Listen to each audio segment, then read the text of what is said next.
안녕하십니까. 신인균의 군사TV 디펜스 브리핑입니다. 자, 오늘도 아주 중요한 군사 무기 관련 소식 알려드리겠는데요. 자, 러시아가 이 항공모함을 공격하기 위해 만든 대함 타격 미사일이죠. KH-22 키친 미사일을 가지고 우크라이나의 아파트를 그냥 반동 두 동을 내버렸는데, 여기에 대해서 젤렌스키 대통령이 반드시 보복하겠다라고 천명을 했죠. 그러다 보니까 지금 러시아가 이 보복이 겁이 나는지 모스크바에 완전히 방공망을 엄청나게 강화시켰어요. 어느 정도로 강화시켰는지 그것을 한번 보도록 하겠고, 자, 그리고 러시아가 지금 이 우크라이나 전장에서 주력으로 쓰고 있는 공격 헬기가 카모프 52 공격 헬기죠. 개전 초에는 카모프 52, 또 밀24, 밀28 3종 세트가 다 있었는데, 요즘 주로 카모프 52를 가지고 전투를 하고 있는데, 이 뭐 계속 하루에 한 대씩 이렇게 출하를 하다 보니까 이제는 좀 재고가 다 소진됐나 봅니다. 그래서 러시아가 최근에 개발 개량에 성공한 밀28NM 최신 버전인데, 이 해벅 공격 헬기를 투입했다라는 영상과 공개했는데, 이 헬기가 어떤 헬기인지 한번 보도록 하겠습니다. 신인균의 군사TV 구독, 알림, 좋아요 눌러주십시오. 자, 그리고 5가지 단신을 먼저 보겠습니다. 인도가 차세대 제식 소총으로 AK-203, 러시아 제조 이 AK-203을 현지 생산 개시했다라는 소식에서부터 영국이 32형 차세대 호위함 건조 계획을 백지화하는 것을 검토한다. 해군력이 위기에 들어가죠. 이런 소식까지 알아보도록 하겠습니다. 첫 번째입니다. 인도가 차세대 제식 소총으로 선정한 러시아의 AK-203 돌격 소총 현지 생산을 시작했다는 소식입니다. 크기에 비해 위력이나 사거리가 애매하다는 평가를 받고 있는 7.62mm 곱하기 39mm의 M43 소총탄을 사용하는 이 소총, 러시아도 채택 안 했는데 인도군에서 과연 어떤 평이 나올지 모르겠습니다. 헝가리가 20억 유로, 한화 약 2조 6,770억 원에 209대를 발주한 KF-41 링스 보병 전투장갑차 현지 생산을 시작했습니다. 대당 128억 원에 달하는 엄청난 가격인데, 아무리 기술 도입 생산이지만 능동 방어장치도 없는 장갑차가 대당 128억 원이나 하는 것은 좀 과하다는 평가가 나오고 있습니다. 미국이 특수부대의 해상 침투 및 정찰 임무를 지원하는 소형 무인 반잠수정을 개발했다는 소식입니다. 46cm에 불과한 이 반잠수정은 3D 프린팅 기술을 이용해 제작되었고, 소음과 레이더 반사 면적이 매우 작다고 하는데요. 이 반잠수정이 네이비실의 해상작전에 어떤 도움이 될 수 있을지 관심이 모아지고 있습니다. 미국이 주독 미군 예하의 제52 전투비행단 F-16C 전투기 전력을 일본 오키나와 가데나 공군기지로 이동 배치했다는 소식입니다. 미 공군 F-16 비행대 중에서도 최정예로 손꼽히는 제480 원정 전투비행대 전력이 가데나에 증원되면서 미 태평양 공군은 더욱 강력한 전력을 갖추게 되었습니다. 영국이 해군력 강화 프로그램의 일환으로 현재 19척 체제인 수상 전투함 전력을 24척 체제로 확대하기 위해 추진해 왔던 32형 호위함 건함 계획이 전면 백지화될 수도 있다는 소식입니다. 당초 영국은 기존 23형 호위함을 모두 퇴역시키고 45형 방공구축함 6척, 26형 다목적 호위함 8척, 31형과 32형 호위함 각각 5척 등을 2030년까지 전력화할 계획이었는데요. 32형 건함 계획이 취소될 위기에 처함에 따라 영국 해군의 전력 증강 계획이 큰 난관에 봉착하게 되었습니다. 자, 인도가 차세대 제식소총. 자, 이렇게 바로 이 총인데, 원래 인도가 시그 716이라는 그 독일제 총을 한 7, 8만 정 샀어요. 그래서 그걸 하나라고 생각했는데, 그거는 그냥 그 소수 도입하고 말고 그 시그 716하고 경쟁했던 러시아의 AK-203, 이게 이제 AK-103M의 수출형 버전인데, 이걸 이제 대량 생산한다라고 하고, 이게 7.62mm AK-47하고 똑같은 소총탄입니다. 길이가 39mm로 아주 짧죠. 그래서 이 장약이 적다 보니까 위력도 약하고 관통력도 약하고 뭐 그런 좀 어정쩡한 총인데, 이걸 왜 이렇게 대량 생산하기로 결정을 했는지, 그리고 이런 거 가지고 아주 원거리 전투에서 과연 이 중국군, 파키스탄군에게 우위를 가질 수가 있을지 의문스럽고, 또 러시아도 자기네들도 채택을 안 한 건데 인도가 라이센스 완전히 그냥 부품부터 다 국산화해가지고 생산을 하게 되는데, 인도가 생산하면 또 그 마이너스 요인이 또 있죠. 그래서 제대로 된 성능이 나올까 우려스럽습니다. 자, KF-41 링스 보병 전투 장갑차인데요. 이 링스 장갑차는 호주에서 우리 한국 한화가 만든 AS-21 레드백 장갑차하고 경쟁을 하고 있는, 지금 결승전에 올라가서 경쟁하고 있는 바로 그 상대 장갑차고, 또 미국의 장갑차, 지금 차세대 장갑차 그 57조 원 시장에서 역시 한국의 레드백하고 지금 거의 뭐 제가 봤을 때 2파전 양상이 될 것 같은데 그런 경쟁자예요. 자, 헝가리가 이걸 대당 128억 원의 라이센스 생산하는데, 여기 보시다시피 리모트 컨트롤 하는 기관총은 있어요. 그런데 여기에는 호주에 제안했던 능동 방어 장치는 없습니다. 그래서 능동 방어 장치도 없는 걸 128억 원에, 그것도 전차도 아니고 장갑차를, 아무리 독일제라도 이건 너무 비싸다라는 생각이 드는데, 헝가리가 이 독일하고 뭐 가깝다 보니까 지정학적 위치상, 또 뒤늦게 나토에 가입하고 뒤늦게 EU에 가입한 나라다 보니까 독일에게 잘 보이고 싶은 마음이 있는지는 모르겠는데, 나중에 그 인접한 폴란드나 이런 데서 우리 AS-21 쓰는 거 보면 배가 좀 아플 거다라는 생각이 듭니다. 자, 그래서 헝가리의 이런 장갑차가 좀 안타까운 이야기지만 제대로 좀 안 돼서 호주나 미국이 우리 한화가 만드는 AS-21을 선정을 해준다면 60조 원 이상의 판매고를 올리게 되죠. 부디 그렇게 되기를 바랍니다. 자, 이건데요. 이게 네이비3를 운영을 하게 될 텐데, 무인, 스텔스 뭐 이런 거, 근데 46cm 뭐 요만하죠. 46cm 요만한 건데, 이게 이제 네이비3 침투하기 전에 먼저 가서 정찰도 좀 하고, 그리고 요게 46cm지만 또 사람 하나를 또 매달고 또 수상 주행도 또 한답니다. 그래서 매달고 또 가기도 하고 뭐 그런 기능이 있다라고 하면서, 이걸 또 3D 프린팅 기술로 만들었으니까 아주 또 싸다고 합니다. 자, 우리도 우리 UDT 세일들이 이걸 어떻게 또 활용을 할지 한번 지켜봐야 되겠습니다. 우리 한국 UDT가 독일에 주둔하고 있는 와일드 위즐 전문 비행단이에요. 와일드 위즐, 즉 적 방공망 전문 파괴 제압하는 바로 그 부대죠. 그 중에 이제 일부 F-16들이 지금 오키나와로 왔는데, 이게 추가 증원 배치인지 아니면 오키나와에 있는 F-15가 퇴역을 하는 거에 맞춰서 보충을 해주러 온 것인지는 알 수 없으나, 어쨌든 이 오키나와에 F-16이 이렇게 착륙하고 배치되고 있는 것이 촬영이 되어서 지금 공개가 되었고 한데, 아무튼 이 적 방공망 전문 제압 비행기니까 인접해 있는 중국, 그리고 여기에서도 작전할 수 있는 북한 좀 긴장을 해야 될 것 같습니다. F-15가 퇴역하는 것을 보충해주기 위한 것이라면 뭐 큰 전력 증가는 아닌데, F-15는 그대로 있는데 이게 더 들어왔다. 이러면 이제 굉장한 거죠. 자, 영국 정말 뭐, 군대가 해군력이 쫄딱 망한 겁니다. 이 정도면. 영국이 자기네들 뭐 그래도 아직도 해외 저기 지구 반대편에 영향력을 발휘해야 될 그런 뭐 나라, 또 그런 영국령 이런 것들이 있으니까 배가 많이 필요하죠. 그런데 다 이제 해군력 쪼그라들고 해서 전투함 19척. 그런데 19척 이거 너무 작다 해서 24척으로 하기 위해서 32형, 31형 호위함을 약간 더 다운사이징 한 거. 31형 호위함은 6,500톤.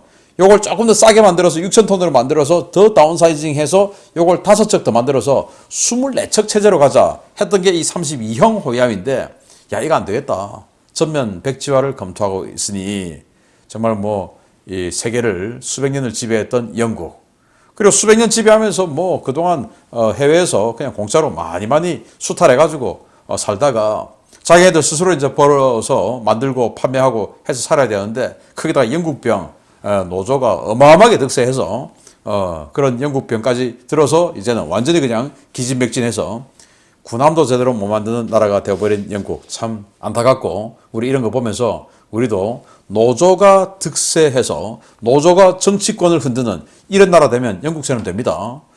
제가 뭐 노조를 반대하고 이게 아니고, 요즘 뭐 국정원 열심히 해서 지금 수사 결과에서 나왔듯이 민노총 같은 이런 단체가 북한 지령 다이렉트로 받고 한 그런 혐의들 마구마구 나오고 있지 않습니까? 그래서 올바르게 노동 활동하고 노동자의 권익을 위해서 이렇게 활동하는 그런 노조 단체 말고 그냥 누가 봐도 국가를 흔들기 위해서 국가의 뿌리를 뽑기 위해서 활동하는 그런 단체들, 그런 노조들이 득세하면 안 된다 이겁니다. 자, 이런 소식 바탕으로 주요 소식 들어갑니다. 첫 번째입니다. 러시아가 세계에서 가장 강력한 중장갑 공격 헬기라고 자랑하고 있는 밀-28 해벅 공격 헬기의 최신 버전과 최신형 공대지 미사일을 우크라이나 전쟁에 투입하기 시작했습니다. 카모프 52 헬기가 슬슬 바닥나가는 것 같은데 이 중장갑 헬기 운용 전술도 예전과는 조금 달라졌습니다. 러시아 항공우주군이 우크라이나 전장에서 밀-28NM 해벅 공격 헬기를 운용하기 시작했으며 해당 기종에서 최신의 리무르 공대지 미사일을 발사해 우크라이나군을 공격하고 있다고 복수의 오신트 소식통이 현지 시각 1월 18일 리포트했습니다. 소식통들은 지난해 1월 출고되어 군에 막 배치되기 시작한 최신형 밀-28NM 공격 헬기들이 최근 루한스크 전선에 등장했으며 이 헬기들이 리무르 미사일, 일명 이즈델리아 305 공대지 미사일을 이용한 스탠드오프 타격 전술을 구사하고 있다라고 전했습니다. 밀-28NM 헬기는 노후화된 기존 해벅 헬기의 최신 개량형으로 로터마스터 위에 N025M 멀티밴드 레이더가 장착된 것이 특징입니다. 신형 사격 통제 컴퓨터와 연동된 30mm 터렛과 헬멧 마운티드 큐잉 시스템이 새로 도입되는 등 대대적인 개량이 가해진 이 모델은 러시아군에 아직 10여 대도 채 배치되지 않은 것으로 알려졌습니다. 해벅 시리즈는 자체 중량 8.5톤, 최대 이륙 중량 11.5톤에 달하는 대형 중장갑 공격 헬기로 러시아는 이 헬기가 근거리에서 발사된 23mm 기관 포탄의 직격을 막아낼 수 있고 현존하는 대부분의 보병 휴대용 지대공 미사일의 파편 탄두를 견뎌낼 수 있다고 선전하고 있는데요. 우크라이나 전쟁 기간 중에 확인된 것만 10여 대가 스팅어 등의 소형 맨패드에 격추되며 자존심을 구긴 바 있습니다. 러시아는 헬기의 중장갑을 믿고 적지에 들어가는 대신 원거리에서 최대 사거리 14.5km에 달하는 리무르 공대지 미사일을 발사하는 방식으로 지상 공격 전술을 바꾸었는데요. 밀-28NM 기체 자체가 워낙 극소수이고 리무르 미사일의 재고도 많지 않아 이러한 공격 전술은 전선의 러시아 지상군에게 별다른 도움이 되지 못하고 있는 것으로 전해지고 있습니다.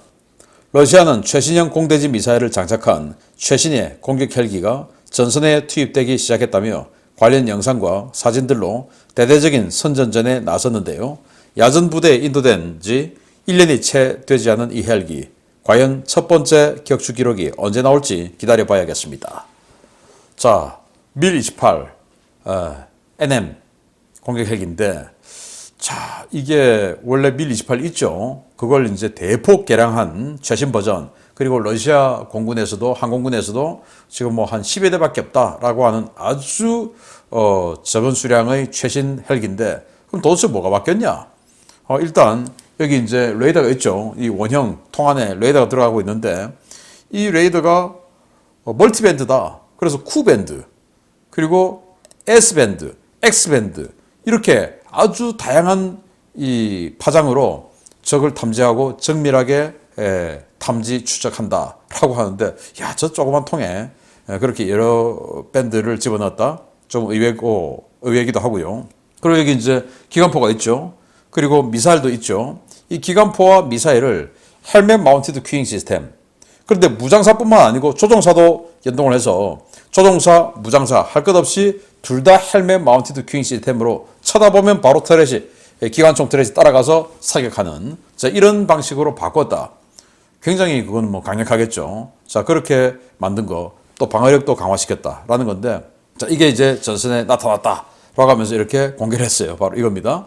여기 러시아 병사가 막 이렇게 손을 흔들 정도로 이렇게 낮게 날아가는데, 높이 날면 RCS가 워낙 크다 보니까 우크라이나군에 걸린다 이거죠. 그래서 저공비행 지금 해서 가는 모습. 그래서 지나가는 모습인데, 자, 이거 보면 여기에 지금 리무르 미사일 달려 있어요. 이 왼쪽 날개에는 이렇게 80mm 로켓 포드 한 통, 그리고 오른쪽 날개에는 리브리 미사일 한 발, 달랑 이렇게 달고 가고 있어요. 이렇게 덩치 큰 헬기가 우리 한국의 코브라 공격 헬기 비슷한 수량의 무장만 달고 지금 가서 전투를 하고 온다라는 건데 비효율적이죠. 자, 그런데 이 미사일은 소량이고 주로 이제 이 로켓 80mm 로켓 가지고 주력을 하게 될 텐데 과연 언제 첫 번째 격추기록이 나올까요? 여기 이제 개전 초에 영국이 준 스타스트릭 미사일에 이렇게 꼬리 맞고 추락을 하는 모습. 그래서 개전 초에 밀28 좀 보이다가 요즘 안 보이다가 지금 다시 나오는데 이게 왜 안 보이냐? 기동성이 별로 안 좋답니다. 예를 들어서 이게 지금 11.5톤인데 전투 중량이 11.5톤에 이 엔진이 2200 샤프트 마력짜리 2개. 그런데 아파치 공격 헬기는 10톤인데 무게가 1.5톤이나 더 적은데 2400 샤프트 마력짜리 2개. 그러니까 뭐 기동성이 여기는 뒤뚱뒤뚱, 아파치는 날렵날렵.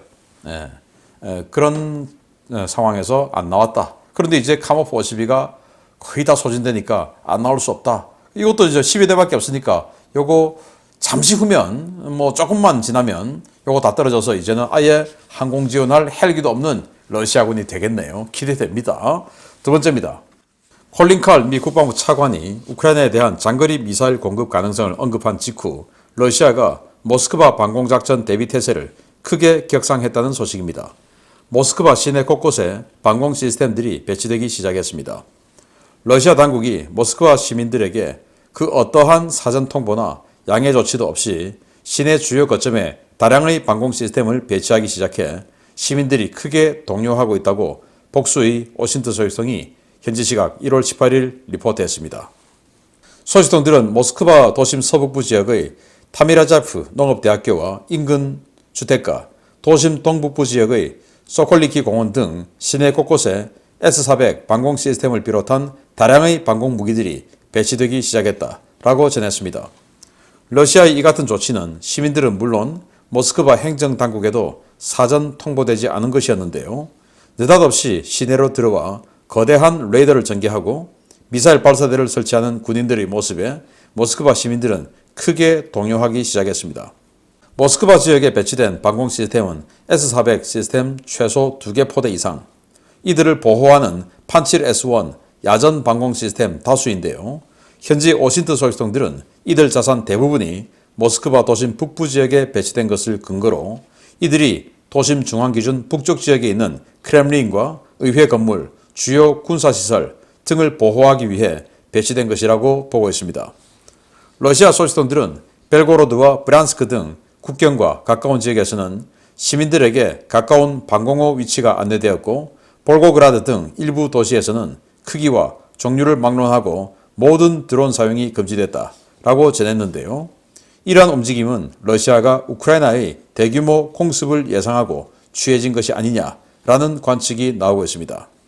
현재 우크라이나는 구소련 시절 생산되었던 투폴레프 141과 투폴레프 143을 개조한 장거리 순항미사일을 물론 여기에 신형 엔진과 탄두를 얹은 개량형 자폭 드론을 다수 생산하고 있는데요. 최근 젤렌스키 대통령이 드니프로 페트로스크의 복수를 다짐한 만큼 우크라이나가 러시아의 어떤 보복 공격에 나설지 관심이 모아지고 있습니다. 아파트를 완전히 그냥 두동강 내버린 그 미사일 공격 KH-22 소련이 미국 항모를 타격하기 위해서 만든 미사일이죠. 그걸 뭐 러시아는 옆에 있는 그 다른 인프라 시설을 공격하기 위해서 했다라고 하는데 젤렌스키는 인정하지 않고 니들이 그 정확한 미사일 가지고 때렸으니까 애초에 아파트 때리려고 한 거다. 그러면서 그로 인해서 40여 명의 시민이 죽었고 어린이가 다수 죽었다. 니들은 용서할 수 없다. 반드시 보복한다. 이렇게 했죠. 그러다 보니까 이제 모스크바에 자 여기는 이제 공원입니다. 공원에 이렇게 한 개 포대를 배치를 하고 S-400 러시아가 개발한 현존 최강의 지대공 미사일 시스템이죠. 그래서 한 개 포대 배치를 했고 또 여기는 농업대학교랍니다. 농업대학교에다가 한 개 배치를 했는데 이렇게 2개 포대를 지금 모스크바에 배치를 하니까 대학교 뭐 교직원, 학생 그리고 공원에 있는 시민들이 갑자기 뭐 들어와서 막 이 배치를 하고 또 이 S-400들을 막아내기 위해서 단거리 미사일이죠. 판치르 이런 단거리 미사일들을 또 이제 얘들을 보호하기 위해서 또 추가로 배치하고 하니까 어마어마한 방공부대들이 들어온 겁니다. 그러니까 이제 모스크바 시민들이 깜짝 놀라는 거죠. 야, 이거 전쟁 모스크바까지 이제 이런 생각이 드는데요. 이제 이런 게 계속되면 도대체 그럼 왜 이런 전쟁을 일으켜서 우리가 이렇게 불안에 떨어야 되냐라고 하는 성찰이 일어나게 되는 것이죠. 그래서 여기 배치된 데를 보면 모스크바 중심부에서 이렇게 북서쪽, 북동쪽 있는데 요 북서쪽에서 여기 중심부까지 여기에 이제 크렘린하고 의회하고 다 직결되어 있죠. 그리고 남쪽에 S-400 원래 기존에 배치된 거 하나 있습니다. 그러니까 지금 모스크바에만 S-400 장거리 지대공 미사일 시스템이 3개 포대 이상 배치가 되었다. 또 그 S-400을 방어하는 반치르 같은 이런 아주 다양한 적어도 이 단거리 방공 시스템도 같이 배치가 됐으니까 지금 완전히 중첩 방어가 모스크바에 된 건데 그만큼 겁이 난다라는 거죠. 우크라이나가 반격 작전을 하더라도 모쪼록 이 관공서라든지 군부대라든지 이런 데 좀 때려서 민간인 피해는 좀 없게 해주기를 인류의 한 사람으로서 바랍니다. 보복은 하더라도. 아무튼 이렇게 자기네들이 지은 죄에 또 겁은 내고 있는 러시아 상황 알려드렸습니다. 마치겠습니다. 감사합니다.